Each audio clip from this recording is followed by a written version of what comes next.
आता खरात एक जणात घ्या, जर कोणाला भेटावलं ही असं कोणाची प्रतिमा काय होती हे काय मी अंतर्ज्ञानी नाही किंवा मी काही गोष्टी नाही, मी अंतर्ज्ञानी नाही, तेव्हा मी फक्त भेटावलं तर मी माझी काही चूक नाही।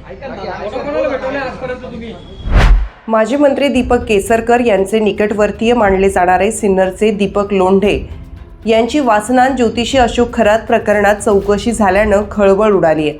खरातच्या काळ्या कृत्यामुळे बडे राजकारणी आणि अधिकारी गोत्यात आले आहेत। खरात नॉमिनी असलेल्या समता पतसंस्थेतील खात्यांमधून कोट्यावधी रुपयांचे व्यवहार झाल्यानं रुपाली चाकणकर यांच्या भगिनी प्रतिभा चाकणकर यांची चौकशी झाली होती। त्यानंतर लोंढे हेही चौकशीच्या फेऱ्यात आले होते। याच पतसंस्थेत त्यांचं आणि पत्नीचं खातं आहे। या खात्यामधून झालेल्या व्यवहाराची चौकशी पोलिसांनी केली।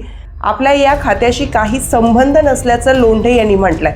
मात्र केसरकर यांचे निकटवर्तीय मानले जात असल्याने त्यांची चौकशी महत्त्वाची मानली जात आहे।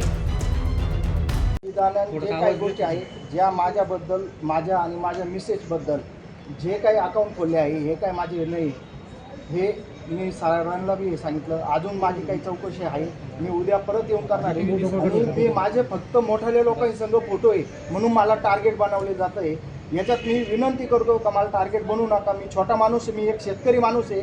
माझ्या घरी तुम्ही एकदा येऊन बघा। आणि मी राजकारणी नाही कुठं, माझे वडील, माझे आई सगळेजण राजकारणी होते आणि त्याच्यानंतर माझ्या घरी जरी राजकारणी माझं भाऊन ते, मी कुठं राजकारणात नाही। मी फक्त एक जपलेले माझ्या वडिलांचे आणि आईचे रिलेशन मी पुढं सांभाळतोय।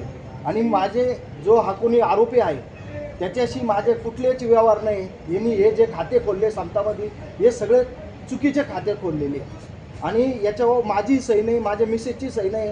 आणि मी मुळात सगळ्यात एक मेन पॉईंट सांगतो का मी राहणारा, माझा जन्म, माझी 4थी पिढी सिन्नरची आणि ज्या समताला जे दिलेले ॲड्रेस आहे ते ॲड्रेस सगळे धुळ्या जळगावच्या साईडचे।